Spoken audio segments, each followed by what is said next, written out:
안녕하세요. 장우석입니다. 예, 오늘도 주말 정규 시황 방송의 시간이 돌아왔습니다. 오늘 날짜부터 말씀드리면 오늘 6월 22일 토요일이고요. 예, 오전 9시에 녹음을 시작하고 있습니다. 오늘은 저희가 얼마 전에 상장했던 기업입니다. 줌 비디오를 가지고 오늘은 조금 한번 시도를 해보는데요. 지금까지 테스트해본 결과는 정말 속도가 빠르고 끊김이 없는 것 같은데요. 한번 쭉 보시고 줌 비디오 한번 어떤지 한번 보시면 좋을 것 같습니다. 지금 이제 제 화면 아랫단에 이제 제가 저하고 같이 두 분의 얼굴이 나오고 있는데 여러 가지 설정이 가능한 것 같아요. 줌 비디오는 여러분도 한번 사용해 보시면 어떨까 말씀을 드리겠고요. 지금 멀리 캐나다에 계시는 한국여인사이버대학교의 이한은 교수님을 모시고 주말 정규 시험 방송을 진행해 보겠습니다. 네, 교수님 안녕하세요. 네, 안녕하세요. 이학년입니다. 네, 교수님 이번 주인가요? 지난 주인가 좀 건강이 조금 안 좋았는데 어떠십니까 요즘에? 저요? 예, 감기 걸려서 좀 고생했었는데, 예, 기침하고 그러는데, 많이 났어요. 괜찮아요, 예. 지금. 예. 감기 때문에 그런지 모르지만 훨씬 더 수척해 보이셔갖고 하여간 살이 많이 빠진 것 같습니다.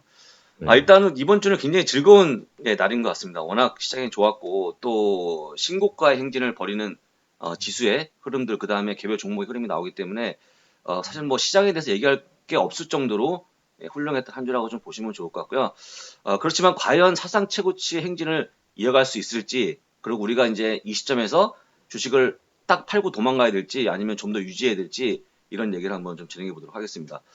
일단은 지금 첫 그림이 제가 보기에는 지금 놀라운 그림인데요. 지금 두 분이 굉장히 좋아하는 그러니까요. 분인데, 예. 지금 이제 두 분이 아마도 공매도를 친 분은 아닌 것 같습니다. 일단 뭐, 공매도 지금, 쳤으면 뭐 다 숨어 있겠죠, 뭐. 지금 이제 예. 뭐 나올 수 있는 얼굴들이 아닌데, 굉장히 밝은 표정이고, 저도 사실 회원 방송하면서 대부분 다 네. 이런 사진이었어요. 막 둘이 어깨 동무하고, 예, 예. 하이파이브 하고 막 이런 내용이었는데, 짝짝짝하고. 이게 뭐, 네. 어쨌거나 이런 표정을 찍었겠죠. 근데 개인적으로 제가 보기에는 이번 주에는 가장 많이 나왔던 이런 표정들이 아닌가 생각이 들고요. 그만큼 시장이 좋았다고 좀 보시면 좋을 것 같습니다. 역시나, 우리의 이제 유튜브는 여러분들이 구독에 의해서, 지금 성장하고 있습니다. 지금 보시면 유튜브 미국 주식에 비치다, 네이버 카페 미국 주식에 비치다, 페이스북 미국 주식에 비치다, 네이버 블로그 이한영의 더 머니를 이용해 주시고요. 구독, 좋아요, 알람 설정까지 해주시면 저희가 더욱더 성장할 거라고 말씀 다시 한번 부탁드리겠고요.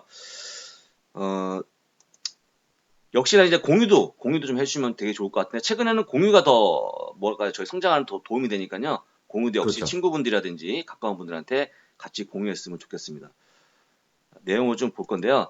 좀 길게 시장을 좀 지수를 살펴보려고 합니다. 길게 보게 되면 물론 최근에 작년부터 약간의 좀 굴곡이 있었지만 올라오는 흐름을 보게 되면 여러 그런 굴곡에도 불구하고 결국에는 시장을 사상 최고치로 올리는 그런 모습을 보기 때문에 저는 개인적으로 극적이라는 말을 좀 표현을 쓰고 있거든요. 불과 네. 5월 초에 트윗을 알렸을 때 트럼프가 저희가 이제 뭐 교수님 마찬가지지만 저희가 갑자기 이제 5월 초에 어린이날 연휴를 보내고 왔는데 갑자기 그렇죠, 미중 그렇죠. 간의 무역 분쟁에 대한 트윗이 날라오면서 그때부터 네. 장이 빠지기 시작해서 그때 아마 5월 첫째 주, 둘째 주로 지나가면서 여러분들 앞으로 시장이 한 달 정도 좀 지나면 시장이 사상 최고치 흐름을 보일 거라고 예상한 분이 단 한 분도 없었을 것 같아요. 저도 마찬가지고. 그런데 음. 모든 걸 이기고 올라가는 모습을 보였기 때문에 시장을 강하다라고 좀 볼 수 있을 것 같고요. 한 주간의 시장 흐름을 자세히 한번 보겠습니다. 다우가 2.4% 올랐고요. 연초 대비해서 지금 14.5%의 아주 큰 상승을 보여주고 있습니다. S&P 500도 2.2%, 그 다음에 나스닥도 3% 올라오는 모습 보였고요. 연율로 올해로 좀 보면 21%에 올라오는 모습을 나스닥이 강하게 보여주기 때문에 진짜 시장 흐름은 상당히 강한 걸로 좀 보이고 있습니다. 그 다음에 MSCI 선진국 지수도 2.6% 올랐고요. 단지 이제 10년 만기 국제 수익률이 0.2% 내려오면서 약간은 부진했다. 당연하겠죠. 금리 인하에 대한 가능성이 커지니까. 유가도 9.8%가 올라서 엄청나게 많이 올라온 모습을 보여주고 있는데 역시 이란과의 어떤 문제 때문에 유가가 올라온 게 아닌가 생각이 듭니다. 제가 이제 준비한 자료의 첫 번째 내용은 제가 이제 보면 많은 분들이 어떤 분들은 그렇게 말씀하시거든요. 이거 뭐 시장을 어떻게 금리 인하 한 번으로 이렇게 시장을 계속 이렇게 끌어올리느냐 그런 건 사실 좀 과도한 게 아니냐라는 말씀을 하시는데 적어도 지금의 상태에서는 관세보다 금리가 더 중요하게 생각하는 게 아닌가 시장이요. 그 내용을 제가 한번 조금 말씀드릴게요. 어제도 방송을 했던 부분들인데 지금 보시면 똑같은 금리 인하, 금리 인상 했던 그런 과정을 보게 되면 과거에 이제 옐런 의장이 재임할 때 네. 보면 FOMC 미팅을 32번 했대요. 예, 32번 했고 그 다음에 우리 파월 연준 의장은 11번을 진행했는데 이게 진행할 때 FOMC 미팅이 이제 진행되는 중에서 시장이 어떻게 움직이는지 봤더니 우리 그 옐런은 59%의 상승을 보였습니다. 대단한 거죠. 네, 그러니까 거의 반 이상은 옐런이 뭔가 얘기할 때는 시장이 올라왔다는 거죠. 좋게, 예, 긍정적으로 본 거죠. 평균 0.16% 상승했다고 얘기합니다. 근데 파월 연준의장은 11번을 진행한 동안 딱 한 번밖에 올라오지 못했고요. 지금 고작 10%밖에 올라오지 못했으니까 확률을 보게 되면 10번 중에 한 번밖에 올라오지 못한 겁니다. 딱 한 번 올라왔는데 그러다 보니까 평균 0.1%의 시장 하락이 이어졌는데 보게 되면 이렇게 얘기하면 야, 옐런은 과거에 어떤 약간의 그 금리를 올리고자 하는 그런 분이 아니었다. 근데 파월은 그런 게 아니야라고 말씀해 주셨고 제가 다음 페이지에 좀 추가적인 설명을 넣었는데 보시는 것처럼 실제 금리 인상 횟수를 보게 되면 옐런이 5번 인상시켰습니다. 파월 연준위원장은 4번밖에 인상 안 시켰고요. 물론 이제 재임 기간에 어떤 기간의 차이기 때문에 이게 다를 수도 있겠지만 중요한 건 뭐냐면 통화 정책 성향을 본다 그러면 옐런은 비둘기파거든요. 근데 그렇죠. 파월 연준장은 매파적인 사람인데 중요한 건 무슨 얘기냐면 우리가 비둘기파라는 어떤 그런 이미지가 강한 이분이 얘기할 때는 물론 금리를 5번 올렸지만 시장이 약간의 친근하게 어떤 뭔가 좀 이렇게 도움이 될 거라고 생각하면서 장이 올라왔던 거고요. 파월 연준의장은 사실은 이제 워낙 매파적인 분이다 보니까 무슨 얘기만 하면 무조건 장이 빠졌거든요. 근데 여러분들 지금 시장에 보십시오. 이분이 우리가 오픈마인드 얘기하면서 그 다음에 적절하게 대응하겠다는 얘기 나와주면서 지금 금리 인하에 대한 가능성이 커지다 보니까 시장이 굉장히 급반등하는 모습을 보여주고 있거든요. 이게 무슨 얘기냐면 이제 과거에 파월 연준위원장이 갖고 있었던 그런 이미지가 매파에서 비둘기파로 바뀌는 게 아니냐라는 말씀을 좀 드리고요. 상당히 좀 이거는 우리가 특징적으로 봐야 된다. 왜냐하면 과거에 2015년에 그 옐런이 처음 12월 달에 금리 인상을 시켰죠. 그 10년 그렇죠. 만에. 그때 여러분들 15년에 굉장히 괴로웠어요. 시장이 계속 부진했죠. 왜냐하면 금방 올릴 것 같은데 안 올리고 또 올릴 것 같은데 안 올리고 하다가 결국에 12월 달에 올렸지 않습니까? 그만큼 괴로웠기 때문에 반대로 지금은 오히려 금리를 인상하다가 첫 번째 금리 인하하는 거기 때문에 만약 그걸 빗대어 본다 그러면 저는 지금 이렇게 시장이 올라가는 거는 너무나 이상하지 않다. 너무나 정상적이라고 좀 보고 있고요. 오히려 저는 올해 전반적인 시장의 흐름까지 올 연말까지 좀 좋다고 보기 때문에 제가 이제 어제 방송에서 뭐라고 했냐면 이게 나이 드신 분들 생각이 잘 안 바뀌거든요. 우리 그렇죠. 그렇죠. 예. 특히 우리 교수님도 주식시장에 대한 어떤 그런 성향이 잘 안 바뀌지 않습니까? 우리가 뭐 좋은 주식을 분산 투자해서 가져가자는 이런 차원들이 저도 그거 잘안 마찬가지죠. 바뀌고. 그러니까 예, 중간에 이렇게 나이 드신 분들이 물론 이제 우리 교수님이 나이 들었다는 얘기를 하는 거 아니니까 오해하지 마시고 어쨌거나 생각을 바뀌는 게 쉽지 않기 때문에 이 생각을 바뀌었다는 자체에 대해서 시장이 적응하는 게 아닌가라는 생각이 들고요. 두 번째는 뭐냐면 사실 그 우리 옐런은 소통을 못했다는 평가를 많이 받습니다. 금리를 올리면 올릴 거고 언제 올릴 거 확실히 얘기해 줘야 되는데 시장은 시장대로 그걸 모르다 보니까 계속 빠지는 모습 보여주고요. 근데 지금의 파월 연준 의장은 나름 소통을 잘하고 있습니다. 그러니까 내가 만약에 지금 금리를 인하해야 될 것 같으면 그 말을 적절하게 표현을 하거든요. 그러다 보니까 시장이 이미 인지하고 먼저 움직이는 거죠. 그러다 보니까 제가 보기에는 아까 얘기했던 그런 성향의 바뀜, 그 다음에 두 번째 소통을 하느냐 안 하느냐의 차이를 본다 그러면 저는 현재 지금 파월 연주의장에 의해서 시장이 올라가는 거는 정상적이라고 좀 보니까 여러분도 그렇게 보면 어떨까라는 말씀을 좀 드려보겠고요. 그 다음에 지금 이제 두 번째로 보게 되면 만약에 지금 관세 문제가 더 우리가 중요하게 생각한다 그러면 지금 보시는 그림에 위에가 이제 IWM 그러니까 중소형주를 추적하고 있는 지금 이제 ETF죠. 네. IWM이고요. 밑에는 이제 스파이죠. 근데 S&P 500 지수를 추정하는 스파이하고 IWM 차이를 보게 되면 지금 스파이는 이미 신고가를 갱신하고 있습니다. 근데 스파이를 움직이는 거는 아무래도 대형주가 움직이고 있고요. IWM은 그게 아니거든요. 근데 잘 생각해 보시면 관세 문제에 있어서는 중소형주가 훨씬 더 유리합니다. 기업 매출이 많이 노출되지 않았기 때문에. 근데 보시는 것처럼 지금 정고점까지 아직까지 11.12%가 남아있거든요. IWM은. 그러니까 쉽게 얘기하면 지금은 제가 보기에는 그 관세 문제가 더 부각됐다 그러면 IWM이 더 잘 갈 거예요. S&P 네. 500보다. 근데 지금 그게 아니거든요. 그러니까 지금 시장은 관세 우려보다는 오히려 아까 말씀드린 것처럼 금리에 더 우리가 집중하고 있고요. 앞으로 이런 흐름도 아까 얘기했지만 계속 이어진다고 좀 보고 있기 때문에 최근에 저한테 이런 얘기하는 분이 있어요. 지금 다시 한번 이번 주에 오사카에서 만약에 이제 두 분이 만나는데 혹시 또 관세 문제가 커지기 때문에 지금 빨리 팔고 대형주를 팔고 다시 한번 중소 넘어가는 게 아니냐라고 말씀하시는데 저는 그게 아니라고 봅니다. 이미 그 이번에 오사카에 대한 G20 회담은 내용은 거의 나왔다 결과는 나왔다고 보거든요.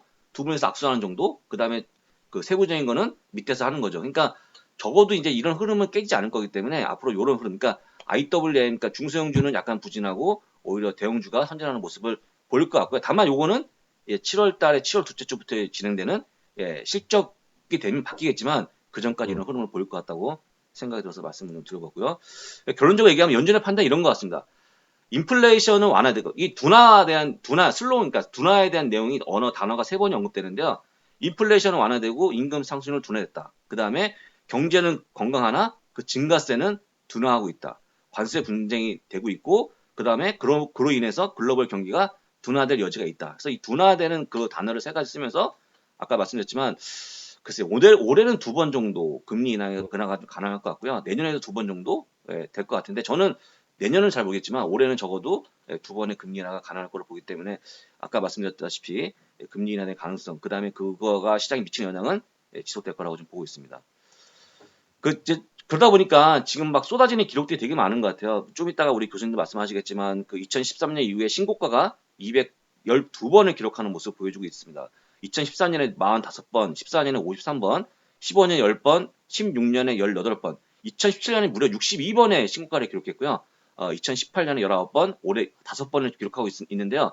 이런 거죠. 그러니까 장이 올라가면 뚫고 계속 올라가는 거예요. 계속 높아지고.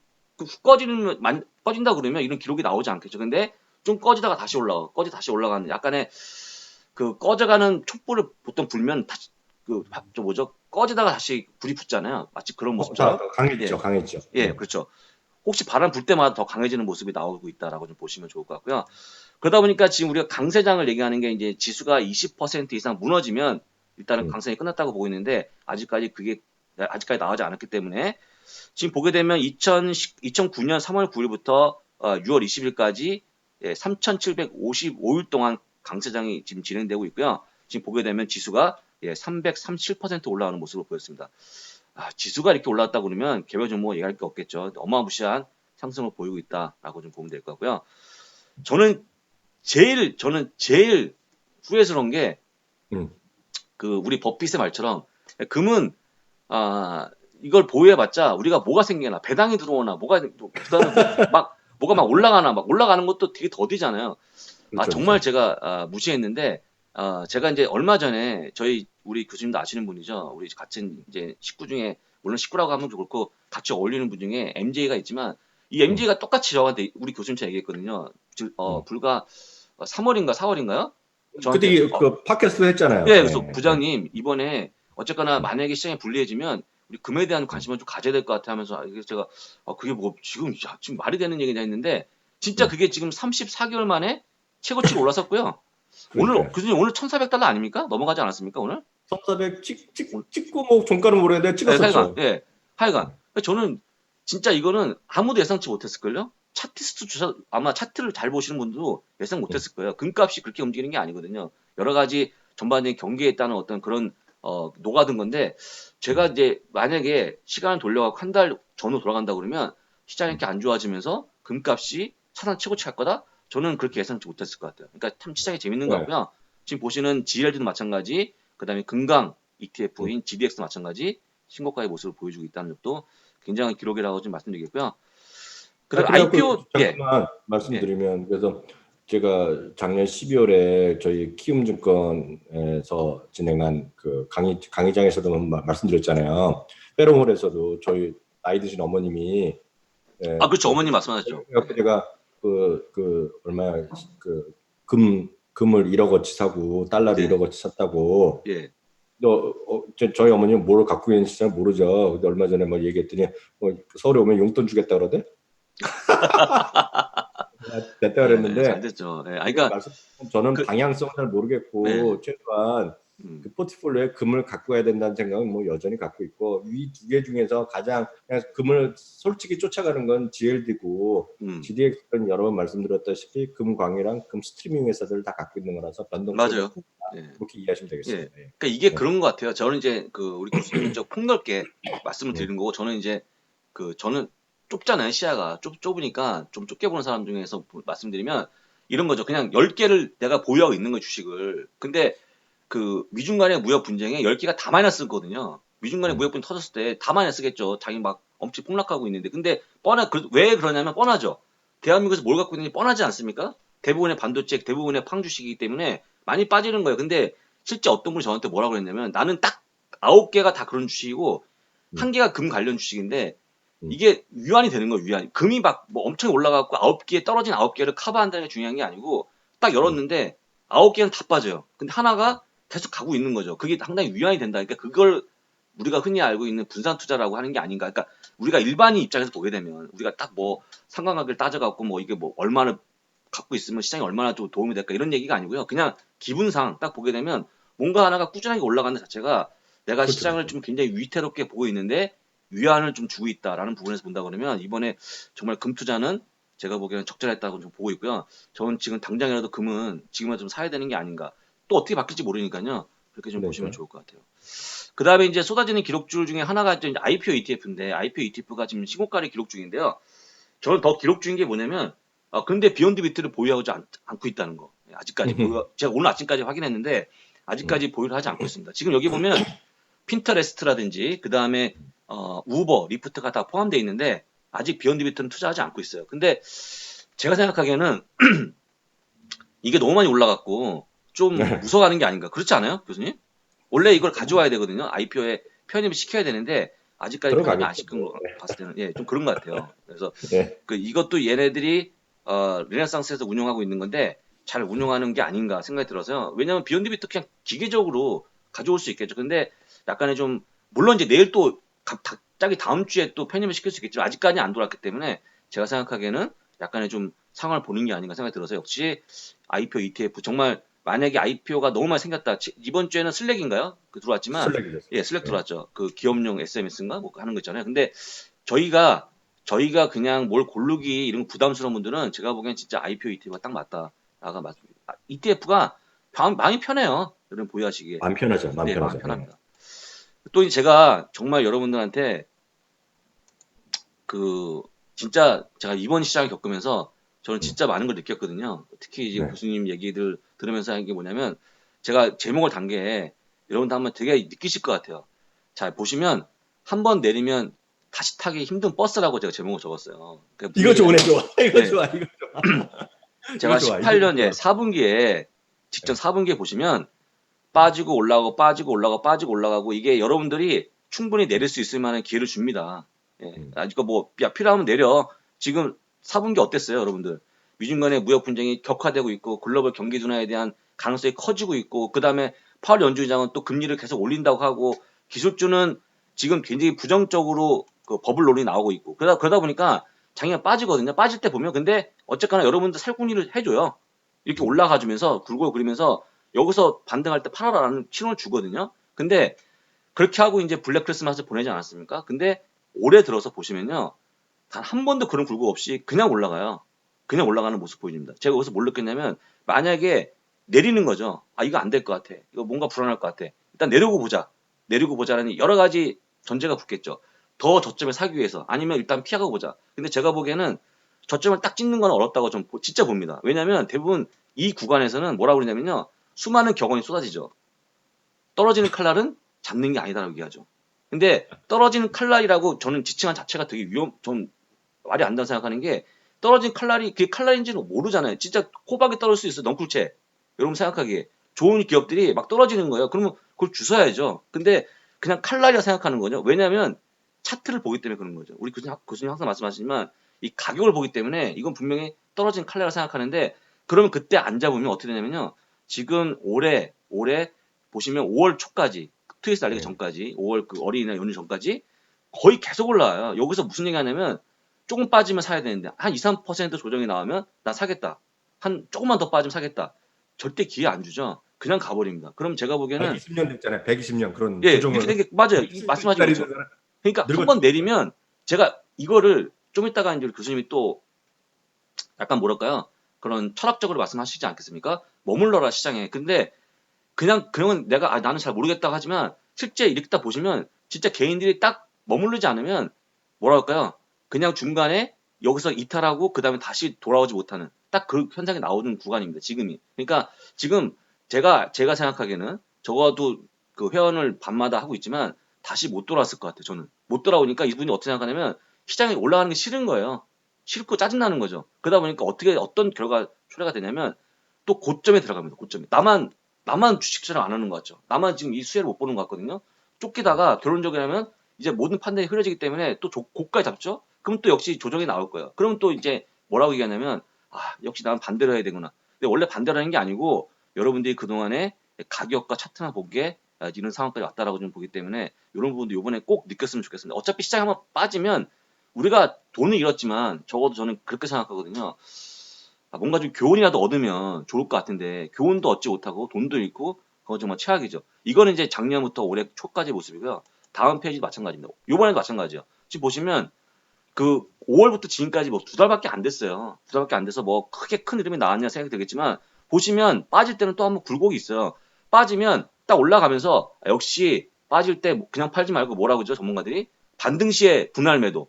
저는 그 말을 저는 그 말을 저는 실행이 도대체 반등이라는 게 어느 정도의 반등이고 분할이면 얼마나 나누라는 건지 모르겠어요. 저는 개인적으로. 저는 그런 말 되게 싫어하거든요. 근데 반등 시 눌림목 분할 들어보셨어요? 매도 예, 그렇게 눌림목 얘기하잖아요. 매수. 네. 눌림목 매수 예, 지랄. 눌림목 매수. 그다음에 저점 구간에서 실적이 우량한 주식에 투자하다 이렇게 되면 도대체 그게 뭔지 모르겠지만 문득을 얘기하는 거지. 그건 저도 잘 얘기할 수 있어요. 여러분들 다닐 때 침 뱉지 마시고요. 교통질서 지키세요. 라고 얘기하는 거 똑같죠. 누가 모르요. 근데 그게 구체적으로 사실은 침 뱉을 수도 있죠. 가래가 끼면. 이게 사실 지키지 못할 거라든지 아니면 뭔가 명확하지 않거든요. 지금 보시면 맞아요. 그분들 말처럼 올라올 때 반등할 때 매도하는 구간을 충분히 주죠. 그리고 개인들은 거기에 따라 움직일 수 있고요. 근데 반대로 올라오는 거 한번 보세요. 올라오는 동안에 한 번도 조정이 없습니다. 옆으로 가는 구간이 있어도 내려가지 않아요. 다시 한번 또 올라가죠. 그럼 여기서 어떤 생각하냐면 본부장님, 시장이 이렇게까지 갑자기 올라오고 있는데 지금 양봉이 몇 개가 연속으로 출현하거든요. 근데 조금만 빠지면 할 테니까 조금만 기다려주세요 얘기하시거든요. 시장이요? 절대 그렇게 기다려주지 않습니다. 여러분들이. 왜 여러분들이 원하는 시장이 아니에요. 지금은. 저도 모르고 우리 교수님도 모르고 아마 누구도 모를 거예요. 트럼프도 예측하지 못하는 시장이 나오고 있는 거거든요. 그러다 보니까 결론적으로 또 무슨 얘기냐면 만약에 여러분들이 보유한 주식이 정말 좋은 주식이다. 그 다음에 또 내가 다량의 ETF를 보유하겠다 그러면 정말 그냥 가만히 있는 게 나은 게 아닌가 생각이 들어서 요번에 요거까지 한번 기억하시면 제가 보기에는 이 두 가지의 교훈을 가져간다 그러면 여러분도 앞으로 지금 이제 저하고 같이 하는지 우리 교수님과 같이 하는지 한 3년 됐다고 치면 앞으로 이제 27년 동안 남았지 않습니까? 투자할 수 있는 기간이 젊으신 분들은 그때까지는 요거 기억하셔갖고요. 좋은 결과를 좀 받았으면 바라면서 말씀드려봤고요. 그 다음에 이제 우리 교수님이 준비한 내용을 볼 건데 우리 교수님의 부분에서 제가 좀 중요한 건 뭐냐면 저는 시장을 굉장히 좋게 보는 저도 좋게 보는 사람인데 한 가지 딱 걸린 게 뭐냐면요. 지금부터 이번 오사카 그 G20 회담까지 좋을 것 같아요. 그 다음에 그 이후에도 좋을 것 같습니다. 왜냐하면 연준에서 계속 금리 인하할 것 같다고 얘기가 나오는데 7월 둘째 주부터 진행 예정인 실적이 저는 마음에 걸려요. 실적이 정말 좋으면 진짜 그렇죠. 막 홀로 타겠죠. 근데 만약에 저나 우리 교수님이 제일 싫어하는 거 실적이 안 좋은 거죠. 만약에 그런 구간이 나온다 그러면 세상에 아무리 좋은 호재가 나와도 장이 올라갈 수 없거든요. 근데 저는 약간의 최근에 좀 본 글에 의하면 생각보다 실적이 그렇게 좋지 않다는 의견이 많아갖고요. 그게 오늘 포인트가 될 것 같으니까 오늘 그분에서 한번 얘기를 들어보도록 하겠습니다. 교수님 어때요? 돌아서 사상 치고쳐 왔다는데 기분이? 돌고 돌아 사상체육관인데 예. 앞서 본부장님 말씀하신 거 저도 뭐 500%, 5만 프로 동감하죠. 그 달리는 버스에서 한번 내리면 버스는 출발했는데 어디서 타. 그 오늘 말을 하지만 제가 제일 어이없는 게 뭐 눌림목에서 사네, 뭐 분할 매수하네, 저점에서 다시 사네. 제가 계속 말씀드리지만 한번 팔고 나서 다시 살 수 있는 용기를 갖고 있는 사람은 대한민국 1%도 안 돼요. 그러면 손절해서도 못 팔고 나서 올라가면 더 못 사고 이러기 때문에 결국 남는 거는 그거 말고 그거 이제 그 기자는 나는 아닌 것 같아. 나랑 안 맞아. 팔고 마스터도 아니야. 야 저거 코스트코 내가 파는 게 얼만데 그때 잘못 이거 나랑 안 맞아. 하다 보면 남는 거는 쓰레기밖에 안 남아요. 그래서 맞아요. 가비집도 안 남는 거야. 하다 보니 그래서 미국 주식은 하도 남으니까 페니스탁밖에 안 되는 거고 안 남는 거고 한국 주식은 하다 남으니까 그냥 다 그 시가총액 700억 1000억짜리 네. 들어보는 코스닥밖에 안 남는 거는 제가 냉정히 말씀드리면 그래서 늘 말씀드리고 본부장님도 잠시 전에 말씀드렸다시피 가격을 자꾸 생각하지 마시고 그냥 진짜 좋은 주식 이런 것들에 대한 그 어떤 게 좋은 주식에 대한 본인의 판단이 있기 때문에 그것만 잘 생각하신다면 그걸 꾸준하게 갖고 가고 주식을 자꾸 팔 생각하고 자꾸 트레이딩이라고 자꾸 생각하는 걸 갖다 버려야 돼. 예. 그렇게 하고 돈 버는 사람은 본부장 주위에서 없다 그랬잖아요. 전 2명밖에 못 봤다 그랬잖아요. 여태까지. 제가 수많은 사람을 만났거든, 진짜. 주식하는 사람, 업계 있는 네. 사람. 근데 2명밖에 없어요. 그러니까 이거 들으신 분들도 쉽게 얘기해서 내가 팔고 사고 팔고 살고 해서 비싸게 팔고 싸게 사고 이런 것을 계속해서 돈을 벌 수 있다는 거는 이제 냉정히 말씀드리면 그럴 가능성은 0이다라고 생각하시면 될 것 같아요. 그래서 진짜 좋은 어느 나라 주식이건 간에 좋은 주식을 꾸준히 갖고 가겠다. 근데 다만 좋은 주식이란 철학의 문제죠. 좋은 주식이라는 건 전화 본부장이 말씀드린 것은 진짜 외형도 커지고 실적도 좋아지고 꾸준하게 이익이 증가해서 결국은 주주들한테도 많이 100% 주고 이런 거 아니에요, 결국. 그렇죠, 그렇죠, 그렇죠. 언젠가 아마존도 결국 100% 주겠죠. 그렇죠. 넷플릭스도 100% 주겠죠. 아직은 안 한단 말이죠. 페이스북도 아직도 안 하잖아. 그럼 그렇죠. 이제 이렇게 애플은 이제 요즘은 2% 남짓 배당을 주기 시작했지만 애플이 7, 8년 전에 배당을 많이 줬냐는 거죠. 안 줬죠. 예. 애플이 배당을 늘린 거는 낭자에 보면 칼 아이칸 때문에 그런 거예요. 칼 아이칸이 나서서 얘기를 했기 때문에 주식 수를 1대7로 스프릿 했거든. 예. 그 사람이 자사주 늘리라 그랬거든. 또 그 사람이 배당을 늘리라 그랬거든. 처음에는 팀쿡도 다 거부했어. 그게 2015년, 14년 일이야. 찾아보면 다 나와. 다 거부했어. 냉정히 생각해보세요. 칼 아이칸 하면 대한민국에선 기업 사냥꾼이고 걔 XX잖아요. 그렇죠. 기업 사냥꾼이죠. 예. 여러분들 칼 아이칸이 못다 우리나라 찾아보세요. 다 걔 XX란 욕이 밖에 안 나오거든요. 근데 그런 사람이 이렇게 했기 때문에 지금 바뀌어온 거죠. 그래서 정말 좋은 기업이 뭔지만 잘 생각하시면 어느 나라 기업이건 뭐가 상관있어. 그리고 달러가 얼마 가고 뭐가 상관있어. 달러가 내리기만 오고 올라가면 어때. 그게 중요한 게 아니라 진짜 그 기업이 좋아지는지만 생각하자 이거죠. 그렇죠, 그렇죠. 맞습니다. 그래서 그걸 좀 진중하게.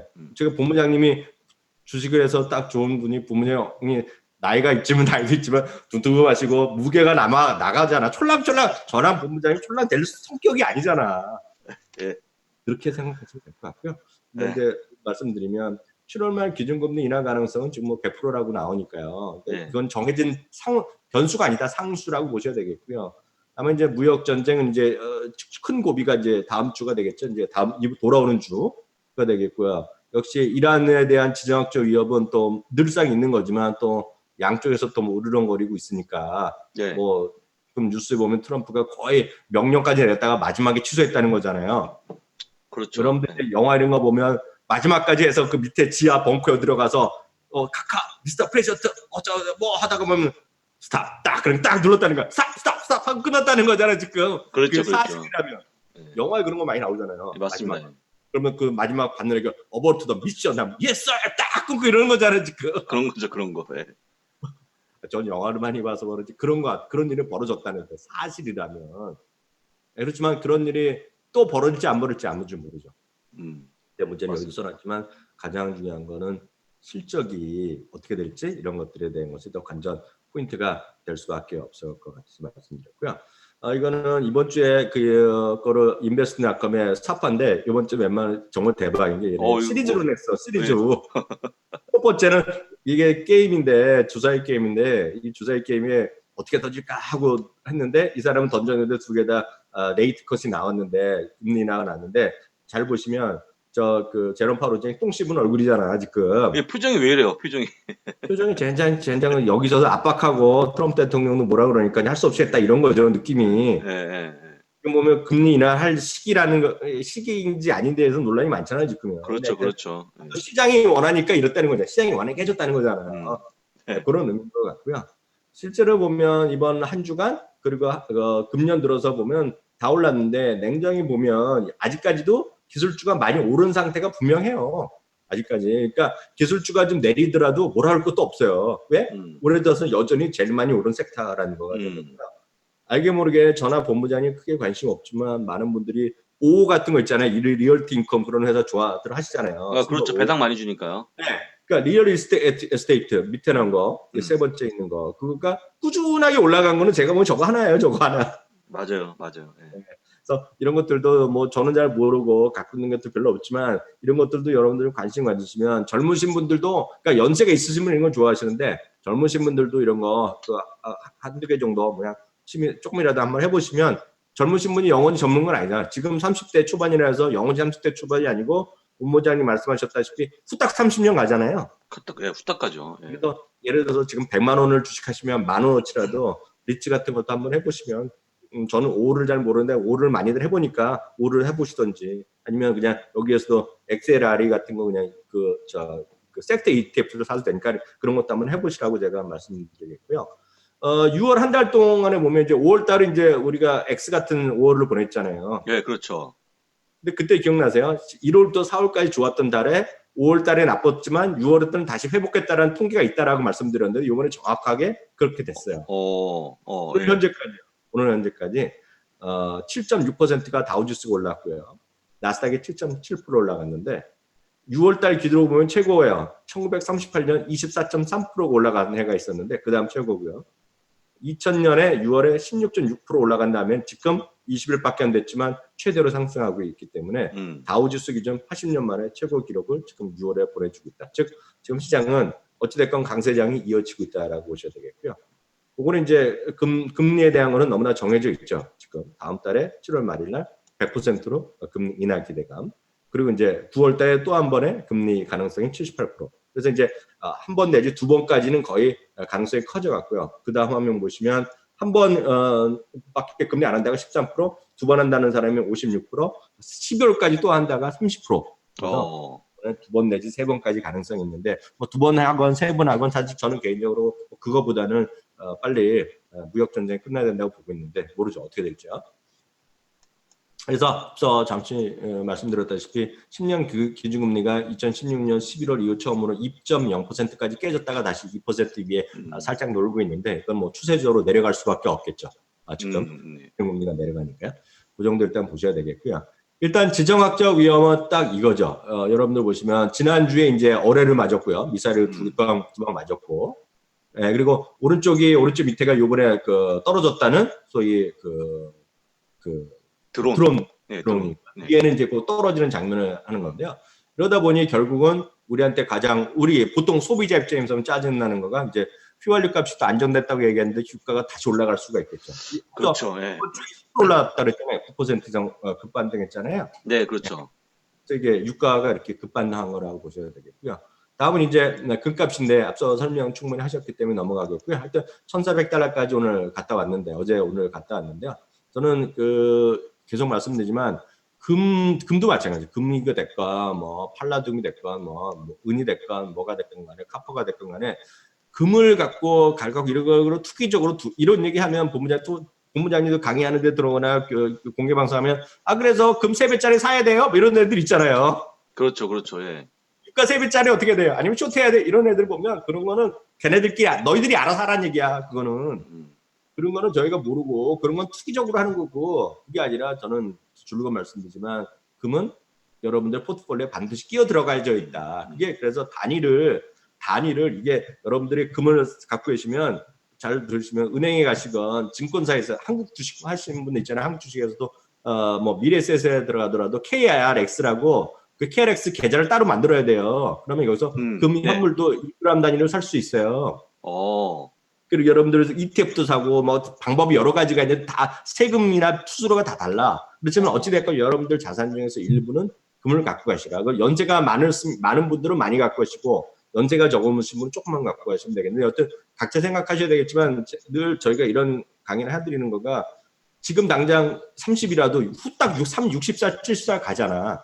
그렇죠. 금방 가죠. 그래서 제가 제일 이런 강의를 할 때마다 느끼는 거가 많은 사람이 이런 얘기하거든요.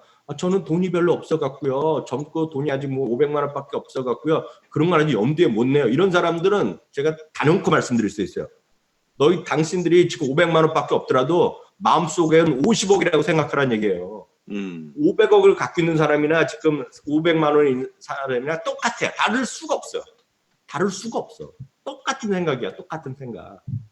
그잖아요. 그렇죠. 어떤 사람 비욘드 밑을 못 샀다고 하지만 500억 있는 사람이 500억어치 비욘드 밑을 사는 사람이 어디 있어? 못 사죠. 샀으면 한 5천 불이나 10,000불 샀겠죠. 예, 그렇죠. 그 중에 일부러 사는 거지. 너희 와이프도 농담은 그래요. 당신 비욘드 미트 그렇게 좋아하는데 비욘드 미트 왜 안 샀어 그래. 그래서 난 그런 거 뭐하러 사냐? 나는 그냥 저게 FPX나 IP 이런 거 ETF로 사지 그런 거 머리 아프게 뭐하러 사냐 이러거든요. 이번에 예 맞아요. 다르고. 네. 그래서 자꾸 너무 돈이 없다고 해서 투기적으로 한다? 그거는 X 같은 소리예요. 그렇게 하시면 안 되고요. 앞서 말씀드렸던 GDX, GLD 똑같다는 거니까 자세히 네. 한번 봐요. 여기 이게 중요하잖아요. 이거 예, 미주알 예. 저희 미주알은 이런 게 다 된다는 거 아니야 지금. 이게 되죠. 예. 그래서 이런 건 자주 하니까 어떤 분이 또 그 댓글을 많이 써요. 너희들은 너무 홍보한다고, 듣기 거북하다고. 그럼 쓰시는 분이 계시거든요. 네. 그럼 어쩌라는 거야. 뭐. 그건 저희 그분들의 생각이고 저희는 이게 좋다고 생각해서 말씀드리는 거잖아요. 그래서 계속 말씀드리면 뭐 스파이가 됐건 뭐가 됐건 간에 종목이 됐건 간에 여러분들 어떤 생각 간에 그냥 여러분들 참고하시라고 드리는 거잖아요. 참고하시라고. 맞습니다. 예. 얘들은 지금 129달러 정도가 단기로 나오고 있고요. GDX 같은 건 24달러 정도를 단기.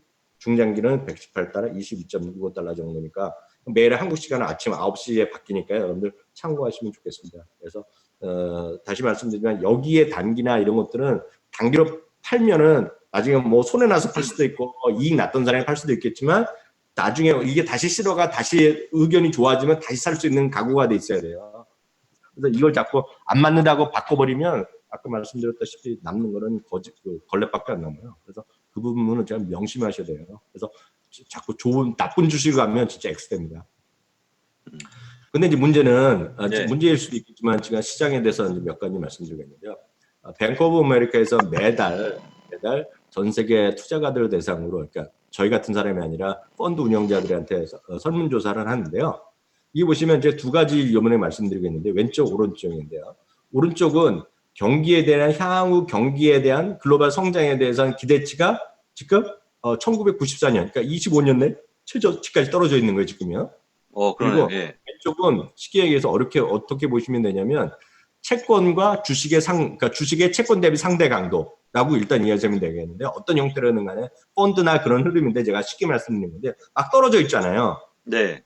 뭐냐면 향후 경제 성장에 대해서 걱정들이 많고 시장에 대해서 걱정들이 많은 거라서 주식 비중이 계속 말씀드리지만 지난 5월달 기준 6월 초로 해서 최저 수준이 또 떨어졌어 지금 10년 만에 최저 수준. 그러니까 펀드에 주식이 별로 없다는 거예요 지금이요. 근데 역설적으로 펀드에 이렇게 분위기도 안 좋고 해서 주식 비중이 좋은데 주가는 사상 최고가에 가 있잖아요. 네. 이제 그 다음 말이 그거예요. 영어로 써놨는데 쉽게 해서 이겁니다. 지금 투자자들이 2008년 금융위기고 이렇게 보수적으로 패스미스틱한 적이 없다는 거예요. 아까 말씀드린 거 수치로 제가 보여드린 거가 되겠고요. 예. 그래서 나올 수 있는 결과가 바로 이거를 4월 달에 5월 달에 얘기했던 레리 핑크 회장이 얘기했던 거가 그게 바로 멜트업의 가능성이 있다는 거예요 지금요. 무슨 얘기냐면 지금 주식 비중 많이 줄여놨어. 앞서 보여드렸다는 많이 줄여놨어. 네. 근데 주가가 올라버려. 그러면서 사상 최고가 나버려 지금. 그렇죠. 사상 최고가 나고 있다는 거야. 네. 그럼 어떻게 되는 거야? 그 사람들이 갑자기 미친 듯이 돈이 몰려들 수 있다는 거죠. 돈이 밀려올 것도 아니야. 내가 펀드에 돈이 있는데 주식으로 팔고 현금을 갖고 있는 걸 현금으로 바로 주식으로 쏠 수 있다는 거야. 그게 바로 멜트업이거든요. 그래서 지금 주식을 계속 말씀드리지만 그게 앞서 본부장님 말씀하신 대로 물론 고점에서 사갖고 떨어질 수 있지. 어느 정도 떨어질 수 있지. 네. 그렇지만 펀드 매니저는 다시 살 수 있다. 펀드 매니저는 훈련돼 있기 때문에. 개인들 중에 살 수 있는 사람은 제가 100명 중에 한 명이 없다고 보거든. 쉽지 않습니다, 그건. 네. 그래서 제가 스테이 더 코스하라는 거예요. 지금 머물러 있으라는 얘기죠. 물론 전제 조건은 걸레 같은 주식을 갖고 있으면 안 되죠. 죄송하지만. 엉터리 같은 페니스타? 그게 아닌 게 아니라 이익이 계속 떨어지는 주식? 그게 아니라 진짜 좋고 멀쩡한 주식? S&P 500 상위권에 있는 주식? 최소한 S&P 500에서 멀쩡하다는 것만 보더라도 그게 이상하게 가지는 않잖아요, 지금요. 네, 그렇죠. 그래서 그게 멜트업의 가능성이 다시 한번 제가 강조드리는데 그게 지금 그 얘기다라고 보셔야 되겠고 그 다음 얘기는 블랙락에서 하는 얘기입니다. 그 레리 핑크 회장이 한 얘기야. 다만 전부 다 그런 건 아니라는 걸 제가 다시 말씀드린 게 루비니 교수가 이번에 나오면서 2020년에 리세션의 금융위기의 경고를 다시 한번 했고요. 이 사람 얘기는 모건 스탠리랑 똑같습니다. 결국 지금 아무리 전 세계 금융기관들이 돈을 풀고 이번에 드라기 같은 경우에는 추가적인 양적 완화에 대한 가능성을 아주 강력히 시사했잖아요. 네, 그렇죠. 네. 그럼에도 불구하고 그리고 파월 의장이 강력히 시사함에도 불구하고 지금 돌이킬 수 없다. 지금 세상은 X된다. 이런 얘기를 또 하는 거죠. 근데 이 사람은 뭐 늘 하는 얘기입니다. 늘 하는 얘기야. 이 사람도 훌륭한 사람이지만 작년에 됐고 이번에 또 했고 이 사람 목표는 2020년에 리세션 얘기를 하는 거라고 보셔야 되겠고요. 이런 것들에서 앞서도 기술주 잠깐 말씀드렸는데 오늘 나온 제시처만 조금만 말씀드리면 기술주 있잖아요. 기술주. 예. 반도체가 저는 화웨이만 지금 건드렸잖아요. 화웨이. 예. 근데 오늘 한번 혹시 뉴스 보신 분 계시지만 미국 상무부에서 5개 회사를 더 금지 회사로 했거든요. 5개 회사 여기 명단 기업에는 미국의 부품 회사들 이런 칩들이 또 수출 못하게 만들었어요. 그래서 이게 지금 미국과 중국 간에가 계속해서 지금 서로 설전이 계속 벌이고 있게 뭔가 작업은 계속되고 있어. 근데 이게 보시면 오른쪽에 사우스 차이나 모닝 포스트가 오늘 흥미로운 기사를 냈는데 이게 보면 아주 강력한 시사하는 거죠. 미국과 중국이 서로 용기만 있으면, 예? 시진핑과 용기만 있으면 합의를 할 수 있다는 거예요. 이번에. 예. 이게 용기란 게 뭐냐? 무슨 싸움만 하는 용기가 아니라 적극적으로 지금 통 크게 결단하라는 얘기죠, 직접 양쪽에서. 예. 근데 이게 지금 잘 안 됐을 경우에 피해는 양쪽 다 본다는 거죠. 그래서 뭐 중국은 빨갱이 국가니까 공산 국가니까 또 지네들이 알아서 하는 거고 미국은 지금 어찌되었건 기술주들의 이익 전망이 계속 오히려 더 나빠지고 이런 것들은 딱 이것 때문에 그런 거잖아요, 지금요. 네, 그렇죠. 미국 기업 중에 지금 예를 들어서 이런 거죠. 골드만삭, 뭐 예를 들어서 애플이 됐건 뭐가 됐건 간에 금리가 예를 들어서 발행한 채권이 뭐 예를 들어서 넷플릭스가 발행한 채권이 금리가 올라가거나 내려가서 지금 뭐 안 좋다는 게 아니잖아요. 지금 냉정히 보면. 네, 그렇죠. 예를 들어서 엔비디아가 뭐 인텔이 지금 그 실적이 둔화되는 것이 그리고 뭐 이런 것들이 AMD 이런 것들이 무슨 어디가 됐거나 브로드컴 이런 것들이 중국에 수출 안 되는 것이 금리 때문에 수출이 안 되는 건 아니잖아. 냉정히 얘기해서. 네, 그렇죠. 네. 그래서 제가 보기에는 이거는 해결된다고 모르는데 언제 될지는 모르죠. 언제 될지는 어떻게 알아. 트럼프 속에 머릿속에 들어가지는 모르고 트럼프도 지금 공격했다가 몇 초 남겨놓고 어버트 더 미션 노 해갖고 노 했다는 거잖아 지금. 그런 그렇죠. 사람 우리가 어떻게 알아 지금. 네. 그래서 그 얘기를 하는 겁니다. 여기 나와 있는 회사들 있잖아요. 뭐 하이곤인지 청도 하이곤인지 어떻게 있는지도 모르지. 한국 신문 보면 나올 텐데 얘네들 이번에 다 걸려 들어갔거든요. 그래서 지금 언제까지 될지 모르죠. 그래서 오늘 AMD나 오늘 결국 그래서 오늘 나스닥이나 이런 것들 상대적으로 결국 플러스 문제가 떨어진 게 바로 이것 때문에 떨어진 거잖아요, 오늘요. 네, 그렇죠. 계속 보셔야 되겠고요. 그래서 저는 기술주가 나쁘다는 게 아니라 저도 기술주 엄청 좋아하고 본문님 좋아하시잖아요. 네, 좋아하죠, 저도. 근데 문제는 기술주 저희가 자꾸 이런 얘기하는 거가 기술주 일변도만 하는 사람들이 워낙 많기 때문에 이러는 거야. 기술주를 40%까지 갖고 가는 건 오케이죠. 30%, 40%. 근데 그걸 대부분이 70%, 80% 갖고 계시니 많잖아. 그렇죠. 그렇죠. 그러니까 광범위하게 이제 기술주라고 얘기하는 것들. 물론 여기에는 뭐 페이스북, 아마존도 있지만 우리가 그 정확한 섹터가 아니라 일반적으로 얘기하는 것들. 근데 이런 거 보시면 골드만삭스도 지금 약간 경고의 목소리를 얘기하고 있는데 지금 보시면 이런 거죠. 그러니까 기술주는 소위 이익이나 잘 안 나오기 때문에 매출 대비 이익률을 매출 대비 주가를 얘기하는데 EB 매출, 그러니까 price per sales value, sales를 얘기하잖아요. 근데 뭐 러셀 3000, 러셀이 3000과 러셀 2000인가 3000 중에서 소프트웨어 쪽 이런 거 보면 이런 것들이 훨씬 더 밸류를 높게 바꾸면서 지금 너무 고평가라는 얘기예요, 지금요. 얘네들 고평가 수준 딱 보면 2000년 수준까지 고평가가 와 있다는 거죠. 이 그림이. 그러네요. 네. 그래서 너무 기술주 일변도 있는 분들에 대해서 경고 목소리를 누구도 골드만삭스, 데이비 코스틴도 똑같은 얘기를 하는 거예요, 지금요. 그래서 얘네들은 어떤 걸 하냐, 성장주를 그래서 사람들이 역으로 물어보잖아요. 너희도 기술주 왜 좋아하냐? 그러면 대부분 성장주잖아 이런 얘기 하잖아요. 예, 그렇죠. 예. 근데 이 사람 얘기는 맞다, 그게 성장주가 맞는데 성장에 대한 개념을 확대시키라는 거예요. 좀 확대시키라는 얘기죠. 그래서 얘네들이 성장주에는 룰루레몬 같은 것도 성장주란 얘기예요. 그러니까 의류 회사가 됐건 뭐가 됐건 간에 뭐 헬스케어가 됐건 뭐가 금융주가 됐건 뭐가 됐건 간에 여러분들이 생각하는 성장주의 어떤 범위를 넓히라는 얘기죠. 그러면 여러분들 살만한 것들이 많이 있다라는 거예요. 그래서 지금 룰루레몬 이런 것들이 사상체육하는 것들이 기술주만 갖고 있던 애들이 이런 것들을 산다는 얘기죠, 지금. 그런 것들이 오히려 그 어떤 제약도 없고 하이 밸류에이션의 부담이 상대로 적다는 얘기하고 있고요. 그래서 나온 주식들을 얘네가 뽑은 주식들이 대표적인 것들 몇 가지 그다음 정해놨는데 룰루레몬도 있고 AMD도 있고 그 제약회사도 있고 에빅스도 있고 유로넷 월드와이드는 저기 그 거래소 회사잖아요, 이거. 네. 이런 것들까지 좀 확장시킨 것들 투자자들도 여러분들 좀 관심을 가지라는 얘기죠. 여기도 조건을 해놨거든요. 네. 마진율이 이익 마진이 10% 이상 되고 세일즈 밸류 그 매출이 성장률이 향후 2년 동안도 10% 이상 늘어나고 뭐 이런 것들을 쭉 여러분들 해놨기 때문에 과거 3년 동안 평균 그리고 최소한 10억 이상의 가치 이런 것들을 해놨기 때문에 여러분들도 자꾸 성장주를 기술주라고 딱 너무 딱 좁혀놓지 말고 좀 확대시키라는 얘기입니다. 그래서 다시 한번 말씀드렸고요. 그런 관점에서 그 다음 얘기도 거의 비슷한 얘기다라고 일단 이해하시면 되겠습니다. 물론 군더라기 같은 나쁜 얘기 하고 있지만 그래서 모건 스탠리 비즈니스 컨대 이건 뭐 똑같은 얘기입니다. 예, 그 지난주에 비슷한 얘기인데요. 그리고 안 좋은 얘기도 다 있지만 결론은 뭐다? 스테이드 코스 하시라. 이게 오늘 첫 번째 제목이었지만 네. 요번에도 느끼셨을 거고 제가 지난번에 한 3주 전에 갑자기 급 반등한 날 있잖아요. 네. 그게 언제였냐면 날짜로 보면 5월 며칠이었나? 6월 며칠이었나? 6월 초에 그때 그거 있었잖아요. 본부장이.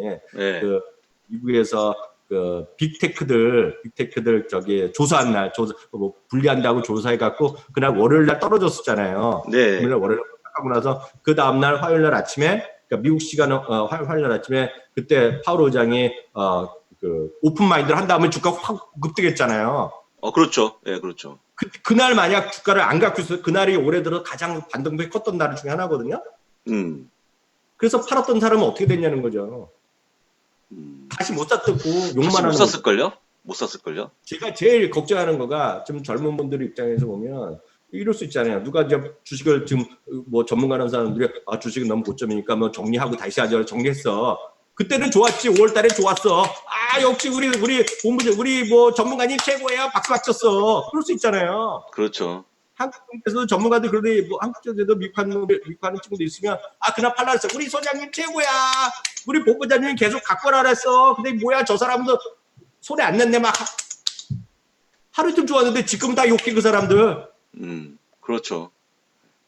팔라 그랬는데 언제 사? 그럼 그 사람은 민망하니까 조금 다음 주까지만 보고요. 조금 다시 한번 눌림목 사. 이러다 보면 주가가 지금 또 3% 4% 되고 4.3 찍고 갔는데 언제 눌림목 기다리냐? 한국가 그러니까 그렇게 많아 제가 보기에. 맞습니다. 예, 그게 쉽지 않은 거고요. 그 아무도 모를 때 그 밤에 아무도 모를 때 잘 때 찾아온대잖아요. 반등이. 인지 못하고 그렇게 할 수가 없대요 시장이. 근데 어쨌거나 뭐 저도 이제 뭐 제가 우리 교수님이 싫어하는 밤에 그런 일을 하고 있지만 저도 단기적으로 대응을 하고 있지만 회원들을 모시고 근데 이게 뭘 막 하라고 뭐 지금 빨리 팔고 해야 된다라고 해도 개인분들이 그렇게 이제 뭐 얘기하면 올라가자, 그러니까 좋은 주식이 올라가는 고점에 있는 거 사자라고 하는 쪽과 그 다음에 지금 너무 많이 올라왔으니까 팔자라고 같은 얘기하면 보통 위로 올라가는 좋은 주식은 잘 사는 행동을 잘 못하고요. 그 다음에 그러니까 나쁜 쪽에 되게 예민해요. 빨리 움직이고 빨리 빨리 좀 문제가 커질 것 같은 거 빨리 팔고 그 다음에 팔고 나서 이제 안도하시는 거죠. 근데 그런 거에 너무 많이 익숙해져 있는 것 같아요. 그러니까 그 다음이 중요한데 그 다음이 못 들어오는 거예요. 한번 팔고 나서는. 그러니까 오히려 내가 이렇게 팔 필요가 있을까 생각하고 그걸 이겨내고 다시 가야 되는데 그 전문가들도 그런 거에 너무나 비중이 크죠. 빨리 팔라. 그리고 대신에 빨리 사란 말도 안 해요. 이쪽 부분에서 아직까지는 뭐 칼날이 있고 그다음에 무슨 얘기가 나면 제가 똑같이 표현해 볼까요? 일단 금리 인하 가능성이 커지고 있는데 일단 7월까지 보고 그다음에 그 두 분이 만나는 걸 오사카에서 어떻게 되는지 보고 그리고 여러 가지 계속 보고 뭘 또 보고 FOMC 미팅을 보고 그다음에 유럽도 BOE가 어떻게 하는지를 보고 그다음에 이런 문제가 얼마나 해결되는지 보고 계속 보자는 거거든요. 근데 그렇게 보고 해서는요. 그 전 세계에서 항상 악재가 항상 있어요. 아까 루비님도 얘기했지만 항상 안 좋은 얘기가 있거든요. 그러니까 제가 보기에 어느 쪽을 보느냐가 중요한 거지 안 좋은 뉴스가 많다, 좋은 뉴스가 많다는 거는 그거는 그렇게 유도하는 거니까 그런 거고요. 항상 안 좋은 뉴스 있었습니다. 오늘 제가 표를 준비 못했지만 그 26번의 지수가 폭락했던 적이 있었거든요. 2009년 또 올라온 동안에. 지난번에 제가 오늘 못 가져왔는데 이번에도 어김없이 또 그걸 또 딛고 올라간 쓴 거잖아요. 그러니까 여러분들이 좀 그런 마음을 가지면 좋다 생각이 들고요. 이건 사실 제가 이 스테이더 코스는 제가 사실 별로 처음에는 와닿지 않았는데 저도 이제 아직 공부하는 중이죠. 근데 저도 이제 올해 다시 한번 시장이 폭락하는 걸 겪으면서 정말 다시 한번 중요한 게 아닌가 다시 한번 되새겨 봅니다. 자, 그 다음에 이제 미주알 말씀을 드리는데요. 제 미주알은 저 여러분들한테 한 말씀만 드릴게요. 한 말씀만. 여러분들이 그렇게 얘기하는 그러니까 반대 입장에 생각하시는 분들 제가 반대로 정확하게 제 증거를 보여드릴게요. 제가 가장 많이 미팅을 하고 가장 많이 그 세미나 진행, 가장 많은 회사를 방문한 사람이 바로 키움의 대표적인 키움이죠. 고객수가 워낙 많으니까 매일 가는 사람이 저밖에 없을 거야. 저처럼 매일 가는 사람 없을걸요. 방송 때문에 가거나 미팅 때문에 가거나 이번에 세미나입니다 가고 뭐 계속 저는 가거든요. 근데 이 뮤지아를 보고 첫 번째 하는 얘기가 뭐였냐면 우리 붙이자 이거 증권사에 우리 쪽에 붙이자 붙여갖고 막 매매를 유발시키고 그 다음에 쉽게 얘기하면 매도도 어떻게 보면 유발시키는 요인이 하나니까요. 근데 쉽게 얘기하면 그리고 나눠 먹자요. 수로 나눠 먹자. 여러분 잘 생각해 보세요 한번. 증권사가에 뭘 납품하면 다 나눠 먹기식으로 가기 때문에 사람들이 보기 키움하고 뭔가 제휴를 맺었구나. 너희 같이 하니까 굉장히 좋은 회사라고 생각하겠지만 그거는 제가 저나 교수님하고 생각하는 아니 저희가 싫어하는 판이거든요. 그건. 왜냐면 갖다 붙여놓으면 여러분들이 알게 모르게 또 매수를 갖다 그렇게 해갖고 엄청나게 조장을 할 거예요. 매매를. 저희는 그걸 추구하는 게 아니기 때문에 첫 번째 제가 만약에 진짜 이 돈을 벌려고 했다 그러면 진작에 100번 더 붙였을 거예요. 근데 제가 지금까지도 거절하고 있는 상황이고요. 이거는 그 제가 가까이도 오지도 못하게 합니다. 이쪽으로는. 그냥 그쪽에 사고 우리는 우리 쪽에서 우리 고객분들이 하다가 예를 들어서 만약에 정말 내가 자는 동안에 혹시나 다시 한번 장이 무너지는 염려 하실 분들을 위해서 만든 거기 때문에 저는 첫 번째 그렇게 하지는 않고 있고요. 그 다음에 제가 손수 제가 사비를 들여갖고 증권사에서 만약에 우리 쪽에 같이 붙입시다 하는 것도 증권사에 납품하면 알아서 붙여주거든요. 근데 자발적으로 저희가 자체적으로 개발하려고 해요. 7월부터. 저희 쪽에다가 증권사가 언제든 들어올 수 있도록 뭐 키움이 들어오거나 미래가 들어오거나 붙일 수 있도록 붙이겠죠 나중에. 왜냐하면 고객들이 밤에 괴로워하는 부분들 시차 때문에 거래하는 분들은 이걸 딱 붙일 거니까. 그러면 진짜 좋은 거는 그냥 주면 알아서 다 개발 해주는데 제가 자체적으로 개발하려고 하기 때문에 이거는 제가 돈 벌려 하는 게 아니고요. 다시 한번 얘기하지만 저희 서버 비용도 안 되는 비용입니다. 근데 자꾸 이런 쪽으로 생각하지 마시고 이거는 그냥 뭐랄까요. 우리 지금 100명이 뭐 10,000명이 하고 있는데 이게 10만만 100만명 되려고 그러면 대부분 다 나이 드신 분들 계시고요. 저도 그걸 알고 있습니다. 밤에 정말 장이 무너지면 어떡하지? 그 다음에 내가 대처 못하면 어떡하지? 그런 두려움을 갖고 있는 사람들에 대한 하나의 해결 방법이기 때문에 조금 더 후원해 주시고 조금만 더 이렇게 지켜봐 주시면 한 가을이면 아마 저희 뮤즈얼 안에 증권사가 붙게 되고요. 그러면 여러분들이 편하게 내가 뭐 아까 얘기했지만 금을 내가 샀다 그러면 금을 당장 빠지면 어떡하지 하는 분들은 딱 공인인증만 치고 어떻게 되냐면요. 딱 공인인증 치시고 내가 그러면 뮤주알에 연동하겠습니까? 버튼만 누르면 연동이 딱 돼요. 매도가. 주문이 딱 들어갑니다. 그럼 여러분들은 그냥 주무시면 돼요. 해놓고. 주무시면 다음날 만약에 안 됐다 그러면 주가 올라간 거죠. 어쨌거나 손절이나 이체가 안 됐으니까. 그럼 다음날 다시 한번 또 하고. 그리고 쭉 올라가는 정도까지 해서 많이 올라간다 그러면 적어도 제가 보기에는 아주 최고점에서 팔 수 있는 좋은 기회가 될 것 같고 만약에 여차 싶어 장이 빠지게 되면 손절이 나가는 거기 때문에 저는 조금 더 좀 뭐랄까 그 기존에 했던 지금 뭐 증권사에 붙이기 위해서 굉장히 노력하신 분이 많으신데 저희는 그렇지 않다는 점 말씀드리겠고요. 지금 일간 조회수가 1,000건 돌파하고 있는 모습을 보이기 때문에 많은 분들이 이용하고 계시는데 조금만 더 좀 애정을 갖고 봐주시면 좋을 것 같고요. 이거는 교수님 저희가 이거 6월 며칠까지죠? 이 행사가? 원래 며칠까지였죠? 6월 말일까지 하면 6월 예, 말까지 하면 여기 그 해놨다시피 장우석 본부장에 예. 25분 만에 끝내는 미국 기업 분석법을 6월 말까지 내겠고요. 여기 나오죠. 예, 제가 요거 볼게. 요거, 예, 33,000원인데, 이걸 하면 이제 지금은 제 강의 49,000원짜리가 포함돼 들어가는데, 아까 제가 얘기했지만 저희가 이 개발을 위해서 비용이 좀 여러분한테 부담 안 시키게 걱정하지 마시고, 비용이 들기 때문에 저희가 와디즈를 곧 할 거예요. 와디즈하고 지금 협의를 하고 있는데, 와디즈에 가서, 와디즈의 명목은 그거죠.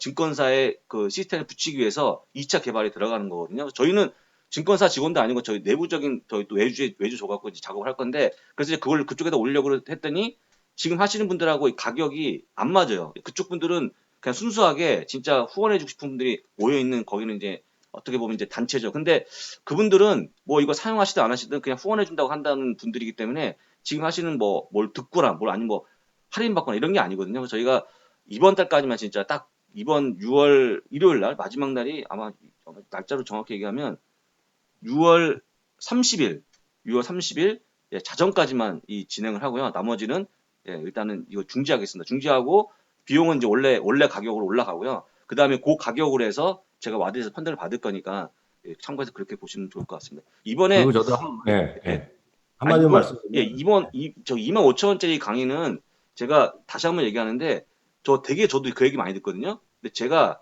저 진짜 고마워하는 게 뭐냐면 우리 회원님들 있잖아요. 제가 밤에 그분들이 여러분들 얼마 내는지 제가 얘기 안 하겠습니다. 어차피 제가 그거를 뭐 업을 하는 게 아니니까. 그분들이 저한테 허락을 해서 제가 그 만든 거거든요. 그분들은 여러분들이 4만 9천 원 낸 거에 열 몇 배를 내고 다 저한테 들은 거예요. 그분들은. 근데 이게 필요한 분들은 정말 좋은 내용이죠. 25분 동안에 과연 미국 기업을 쉽게 분석할 수 있을까?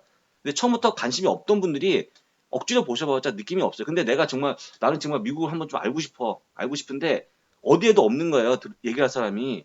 그냥 잠깐 5분 정도 유튜브에서 찍거나 땡치죠. 그분들은 뭐 ETF 몇 개 찍어주고 말지만 조금 더 깊게 들을 사람이 없을까? 없죠. 없는데 제가 굳이 비용을 붙인 이유는 그걸 10배, 20배 내고 들으신 분이 계세요. 그리고 또 그분들 허락을 받고 제가 만들어 올린 거거든요. 미래에 납품하기 위해서. 그러니까 여러분들이 우리가 우리 쪽에서 뭔가 좀 하는 거에 대해서 되게 부정적으로 보시는 분들은 그게 아니라는 점을 다시 한번 말씀드려보도록 하겠습니다. 저도 오늘 1부의 마지막은 이 말씀만 드리고 1부를 끝내겠는데요. 아까 증권회사랑 저희랑 입장이 많이 다르다고 말씀드렸는데요. 딱 그렇게 이해하시면 돼요. 지금 저희가 하는 미주알의 기본적인 목적은 딱 그냥 제 입장에서 딱 이렇게 이해하시면 될 것 같습니다. 우리 들으신 분들이 왜 이걸 하느냐 그러면 저는 아주 단순해요. 왜 이걸 만들었느냐. 물론 이걸 하시는 분이 많은 걸 원했지만 저는 아주 쉽게 말씀드리면 여러분들이 주식을 웬만하면 팔지 마시라고 이거 만들어 드렸습니다. 팔지 마시라고. 웬만하면. 근데 증권사는 자주 팔게끔 원하죠. 그렇죠. 많이 파는 걸 원해요. 네. 그렇죠. 또 반대로 많이 사는 걸 원해요. 그래서 저희가 많은 분들이 얘기하지만 매수 종목 같은 걸 드리지 않는, 지금 아직 안 드리는 이유는 매수 종목을 하면 수많은 사람이 또 비판합니다. 이거 안 맞네, 맞느냐 그러는데 그거는 저는 약간 그거는 좀 나중 얘기고 지금 이거의 최종 목적은 여러분들이 많이 매도하지 말라고 드리는 거예요. 많이 매도를 안 하는 게 돈 버는 겁니다, 지금요. 미국 주식을. 그래서 다시 말해 한국 주식 생각하실 것대로 미국 주식 하면 그냥 한국 주식 하듯이 미국 주식 하면 그냥 100번 하면 99번 미국 주식도 깨먹는다. 분명히 제가 말씀드릴 수 있어요. 그래서 여러분들 정말 생각 완전히 바꿔야 돼요. 미국 주식. 그러니까 지금 교수님이 이거 되게 역설적인 말씀하신 건데요. 매도가를 알려주는 게 왜 매도를 하지 말라는 뜻이냐라고 똑같이 얘기했어요. 제가 미팅한 분들이 뭐라고 했냐면 이거 매도가를 알려주는 거니까 매도를 많이 하게끔, 그러니까 왜냐면 지금 이제 절 후원해주는 입장이죠. 그분들도. 왜냐면 제가 이 야간에 미국이 밤에 하기 때문에 어렵다는 부분들을 이 미주알 해결해 준다고 보기 때문에 저를 후원하거든요. 근데 무슨 얘기냐면 예를 들어서 그냥 뜬금없이 너무 많이 올라왔으니까 팔아야겠다라고 판단하시잖아요. 근데 제 앞에 익절이라는 부분에 보시고 나서 놀란 게 뭐냐면 그분들이 놀란 게 계속적으로 보유하고 있는 거죠. 마이크로소프트는 저희가 이거 출시하고 나서 단 한 번도 여러분들한테 익절 가격을 시장한 적이 없어요. 만약에 뮤지얼을 봤다 그러면 마이크로소프트, 비자하고 페이팔, 마스터카드 제가 다 회원들한테 말씀드리거든요. 계속적으로 추적해서 말씀드려요. 이 종목을 만약에 했다 그러면 5월부터 한 번도 익절 가격이 안 나옵니다. 그러니까 그런 계속 보유하시겠죠. 근데 그게 없다 그러면 없다 그러면 그게 매도가를 알려주는 건데 매도를 더 방지시켜 주는 거죠. 왜냐하면 여기 상에서는 계속 올라간다고 보고 있으니까. 근데 그게 없다 그러면 내가 보니까 지금 스토캐스틱이 너무 RSI가 너무 과열돼 갖고 뭔가 문제 있을 것 같아. 팔아야 될 것 같은데 자꾸 딴 생각 한다는 거죠. 그래서 그거를 제가 미팅할 때 딱 그 얘기 하더라고요. 이거면 오히려 되려 밤에 하는 것도 방지할 수 있을 것 같고 그다음에 우리 증권사도 우리도 많은 사람들이 돈을 벌었으면 좋겠다. 막 돈 깨먹고 나가서 막 하는 게 아니고 그 사람도 지켜야 된다는 생각하고 왜냐면 그래야지 또 매매가 나오잖아요. 약간 생각이 바뀌고 있거든요. 그래서 아까 말씀하신 것처럼 미주알이 매도가를 알려주는 거지만 반대로 얘기하면요. 이 주식이 얼마나 올라가는지를 보여주는 거기 때문에 저희가 얘기하는 부분을 잘 이해하시면 오히려 저희를 후원하지 않을까 생각이 들고 어쨌거나 좀 많이 도와주십시오. 일단 이렇게 해서 여기서 마치도록 하겠고요. 1부는 여기서 마치고요. 잠깐 쉬었다가 다시 돌아오도록 하겠습니다.